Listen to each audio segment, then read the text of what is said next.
Hello viewers, তো আজ আমরা এসেছি বিড়লা প্ল্যানেটোরিয়াম ঘুরতে। তো অনেক দিন আসা হয় না, আমি তো ছিলামও না, বাইরে থাকতাম জবের কারণে। ব্যাঙ্গালোরে ছিলাম, মুম্বাইতে ছিলাম। তো অনেক দিন পরে মনে হলো যে সেই পুরনো বাচ্চাবেলাকার স্মৃতি, স্যারের সাথে এসেছিলাম, বাবা মার সাথে এসেছিলাম। তো এখন গিয়ে দেখি কলকাতার কীরকম সেই প্ল্যানেটোরিয়াম।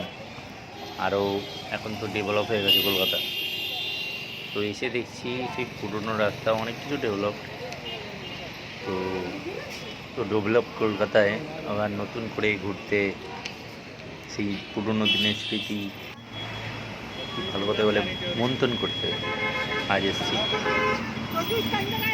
এখানে পুরো রাস্তা থেকে আরম্ভ করে সব কিছু চেঞ্জ হয়ে গেছে।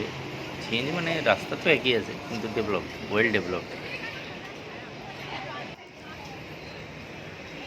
এই তো রাস্তা দেখছি পাশটা, এই যে বিড়লা প্ল্যানেটোরিয়ামের গেটটা, এইসব পুরোনো স্মৃতি। এখানে যাই, গেটের দিকে গিয়ে দেখি কী অবস্থা।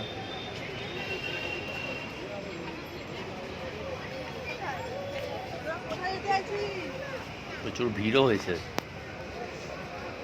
যদিও নর্মাল ডে, তাও আমরা দুপুরের শোটা দেখব।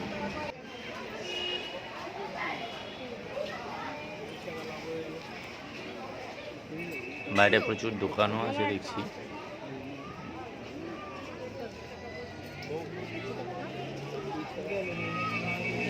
এই হচ্ছে গেট, বাস সব লাইন দিয়ে দাঁড়িয়ে আছে, এগুলো ঢোকার লাইন ওই দিয়ে ধরলো। আর ওই পাশের লাইনটা হচ্ছে টিকিট কাটার লাইন।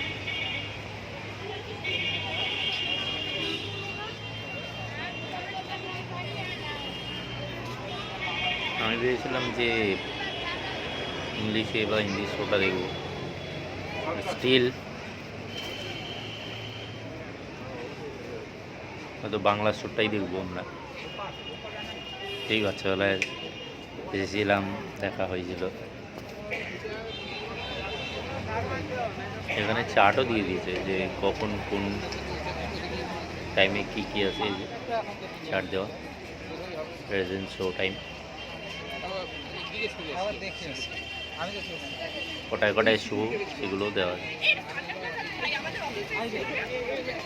বাচ্চাবেলায় কী মজা ছিল। আমি আমার প্রাইভেট টিউশন স্যারের সাথে প্রথমবার যখন আসি, তো তখন আমরা প্রথমে এসেছিলাম ভিক্টোরিয়া থেকে বিড়লা প্ল্যানেটোরিয়াম দুপুরবেলা দেখে, তারপরে সন্ধ্যেবেলা লাইট অ্যান্ড সাউন্ড প্রোগ্রামটা হয়। ওটা আজকে আর সময় হবে না, কারণ আমরা বাড়ি চলে যাব। তো ওটা আর একদিন এসে ওর ভিডিওটা করতে দেবে কিনা জানি না। আগে তো তখন তো এত অ্যান্ড্রয়েড সেট বেরোয়নি, এত আপগ্রেড হয়নি, নাহলে সেটাও বানিয়ে দেখি, ইচ্ছা আছে, শেয়ার করবো চ্যানেলে। তো এখন তো হালকা হালকা ঠান্ডা, এই সময়টাই ভালো লাগে ঘুরতে, এরপরে তো গরম পড়ে যাবে। প্রচুর ভিড় হয়েছে, ভালো লাইন আছে।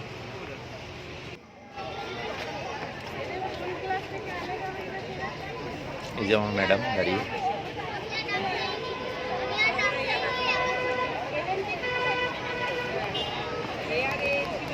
একদিন ভাবছি ভিক্টোরিয়াটাও দেখবো ভেতর থেকে।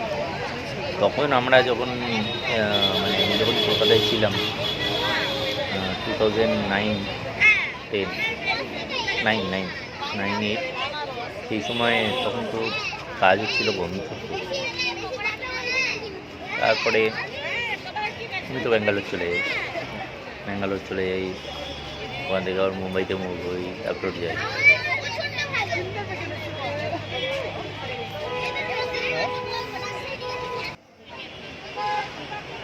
টিকিট ফিকিট কাটা হয়ে গেছে,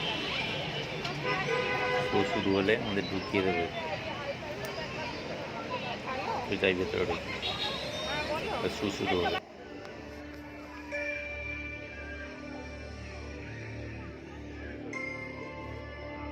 আমরা দেখেছি কিছু নক্ষত্র আকারে অপেক্ষাকৃত বড়, এবং তারা থেকে থেকে অন্যদের মতো জ্বলজ্বল করে। বহু যুগ ধরে আমাদের প্রাচীন পূর্বপুরুষেরা এই আলোক বিন্দুদের লক্ষ্য রাখতেন রাতের পর রাত, মাসের পর মাস। তাদের পর্যবেক্ষণ এই সিদ্ধান্ত নিয়েছিল যে এরা এক একটি বিশেষ অদৃশ্য বক্ররেখার পথে চলমান। প্রাচীন গ্রিকদের চোখে এরাই ছিল ওয়ান্ডারার্স, অর্থাৎ পর্যটক। এখন আমাদের কাছে যারা গ্রহ হিসেবে পরিচিত। এখন আমরা জানি এই গ্রহরা মহাকাশের বহু দূরান্তের অপূর্ব সব জগৎ, যারা আমাদের সূর্যের আলোয় আলোকিত। যাত্রীরা যুগ যুগ ধরে আকাশের প্রাচীন মানচিত্রের সহায়তায় গভীর সমুদ্রের দিক নির্দেশ করতেন আর ধারণা করতেন সময়। প্রাচীন আকাশ পর্যবেক্ষকদের তারামণ্ডলকে ঘিরে পুরাণের কল্পকাহিনী ক্রমশ সম্পর্ক খুঁজে পেল ঋতু পরিবর্তন, আসন্ন বন্যা এবং খেতে বীজ বপনের সময়ের সঙ্গে। আজকের আকাশের তারামণ্ডলদের মধ্যে লক্ষণীয়টি হল অরায়ন বা কালপুরুষ। এই সুস্পষ্ট নক্ষত্র গোষ্ঠীর নকশা গ্রিক পুরাণের দুর্জয় বীর অরায়নের প্রতীক। শিকারীর প্রতিবন্ধে একটি সরল রেখায় তিনটি উজ্জ্বল নক্ষত্র মানুষের জীবনে বহু যুগের এক তাৎপর্য বহন করে চলেছে।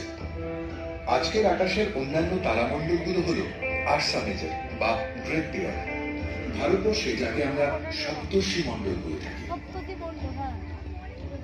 Cassiopeia the wheel, Taurus the bull বা বৃষ রাশি, সিগনাস বা হংস রাশি। প্রযুক্তির উন্নয়নে আমরা পেয়েছি সেই দৃষ্টিশক্তি যা আমাদের সামনে এনে দিয়েছে মহাকাশের গভীরতম অন্ধকারের অঞ্চল, যাদের অসীম দূরত্ব আড়াল করে রেখেছিল তাদের অস্তিত্ব। ব্রহ্মাণ্ড তার অসীম অজানার আড়াল তুলে নিয়েছে। তার অকল্পনীয় মহাজাগতিক বস্তুর চরিত্র আর প্রকৃতি আমাদের বিস্মিত করে তুলেছে। আমাদের অর্জিত জ্ঞান মহাজাগতিক ঘটনার অগ্রগতির রহস্য উদ্ঘাটন করছে, পারছে জানতে মহাকাশের সব জ্যোতিষীদের উৎস আর ক্রমবিবর্তনকে। শনাক্ত করতে পারছে ক্রমসূচিত অন্ধকারে লুকিয়ে থাকা তাদের বর্ণাঢ্য আর রহস্যাবৃত উপস্থিতি।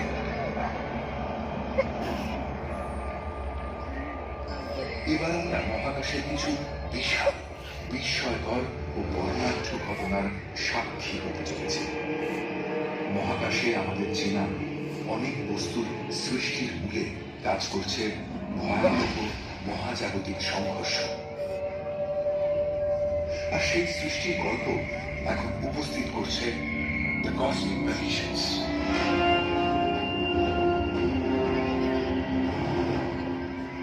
প্রখচিত মহাকাশের এই অনন্ত সাগর বেলায় দাঁড়িয়ে অগণিত নক্ষত্রের জগৎকে যেন শান্ত মনে হয়, যেন নিয়ে আসে কোনো আশ্বাস, এক শৃঙ্খলার অনুভূতি। প্রতিদিনের পরিচিত আকাশে কোনো অজানা আগন্তুকের হঠাৎ আবির্ভাব আমাদের বিস্মিত করে। আমাদের পূর্বপুরুষেরা আতঙ্কিত হতেন আকাশে ধূমকেতু। 1641 খ্রিস্টাব্দে ভিসুভিয়াসের জ্বালানি থেকে গড়িয়ে আসা অফুরন্ত লাভায় যখন জীবন্ত সমাধি হচ্ছিল ইতালির দুটি শহর, তখন আকাশে দেখা দিয়েছিল এক অচেনা অনাহত ধূমকেতু। 1665 প্লেগে জর্জরিত লন্ডনের আকাশে সহসা এক ধূমকেতুর আবির্ভাবকে দেখা হয়েছিল দুঃসময়ের অগ্রদূত হিসেবে। তাই প্রাচীনদের কাছে ধূমকেতুর দর্শন ছিল দুর্লক্ষণ, কোনো অমঙ্গলের পূর্বাভাস। কিন্তু আজ আমরা জানি ধূমকেতুরা আসলে বরফ আর পাথরের চাকা, যারা সৌর পরিবারের বাইরে একটি নির্দিষ্ট উপবৃত্তাকার কক্ষপথে সূর্যকে প্রদক্ষিণ করে। যখন ধূমকেতু উত্তপ্ত সূর্যের দিকে আকর্ষিত হয়, তখন কঠিন বরফ গলে গিয়ে সৃষ্টি করে লক্ষ লক্ষ মাইলব্যাপী ধুলো আর বাষ্পের লেজ। এই ধূমকেতুর লেজ থেকে ফেলে যাওয়া উল্কাখণ্ডগুলো পৃথিবীর আবহমণ্ডলে প্রবেশ করে বায়ুমণ্ডলে সংঘর্ষ ঘটাবে। সংঘর্ষের ফলে জ্বলতে থাকবে খণ্ডগুলো আর সৃষ্টি হবে উজ্জ্বল উল্কা বৃষ্টি।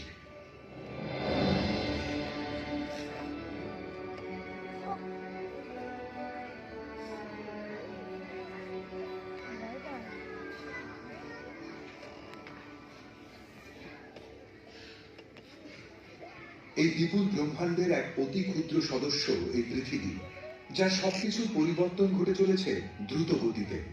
শুধু পৃথিবীতে নয়, পরিবর্তন ঘটে চলেছে অবিচ্ছিন্নভাবে ব্রহ্মাণ্ড জুড়ে। শুধু গ্রহ বা নক্ষত্র নয়, নক্ষত্রপুঞ্জেরা ছুটে চলেছে ব্রহ্মাণ্ডব্যাপী অভিকর্ষের অমোঘ আকর্ষণে।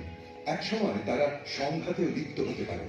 এই সংঘাত আশঙ্কাজনক, কিন্তু তা ভয়ঙ্কর হতে পারে, আবার কখনো সুন্দর। আসুন আমরা পাড়ি দিই পৃথিবীর আশেপাশে, পেরিয়ে যায় সুদূর ছায়াপথ, বুঝতে থাকি কেমন করে মহাজাগতিক সংঘাত গড়েছিল ব্রহ্মাণ্ডের অতীতকে, বদলে দিচ্ছে বর্তমান, আকার দিয়ে চলেছে আগামীকালে।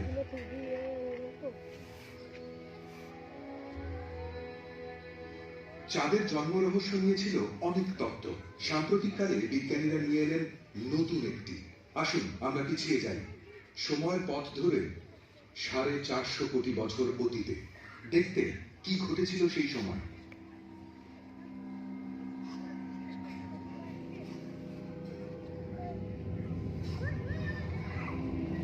আমরা দেখছি প্রাগৈতিহাসিক পৃথিবীকে, যখন সে গড়ে উঠছিল গ্রহ হিসেবে। পৃথিবীতে তখন আসেনি প্রাণের স্পন্দন। সেই আদিকালে আমাদের সৌরজগতে ভেসে বেড়াতো অসংখ্য পাথর। কেউ ছিল অতিকায় গ্রহ আকারে, অনেকেই আকর্ষিত হচ্ছিল পৃথিবীর দিকে। একটি এসে পড়ল বড্ড কাছে।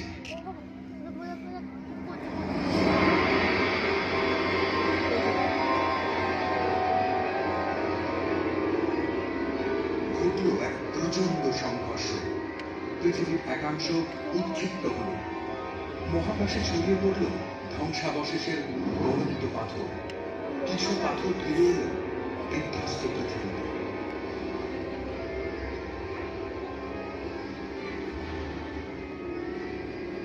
বাকিরা থেকে গেল কক্ষপথে। এদের মহাকাশের বুকে একেবারে হারিয়ে যেতে দেয়নি মাধ্যাকর্ষণ।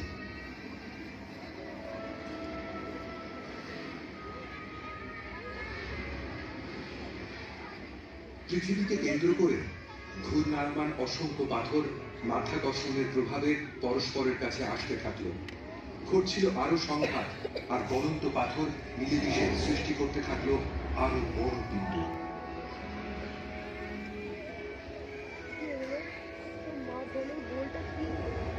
এক সপ্তাহের মধ্যে পিণ্ডগুলো বড় থেকে আরো বড় আকার নিল।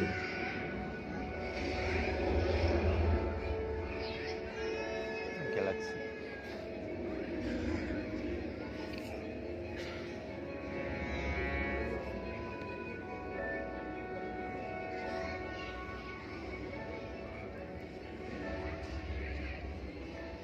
আর 1 মাসের কম সময়ে, অবিশ্বাস্য মনে হলেও, জন্ম নিল চাঁদ।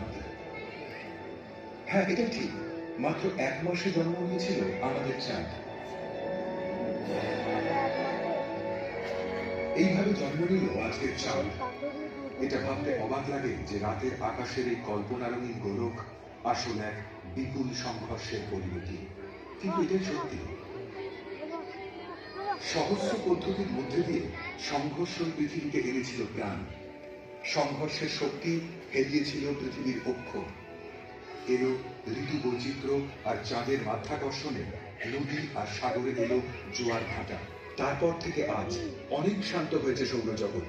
তাই বহিরাগত কোনো গ্রহের পৃথিবীতে আছড়ে পড়ার ভয় থেকে আমরা মুক্ত।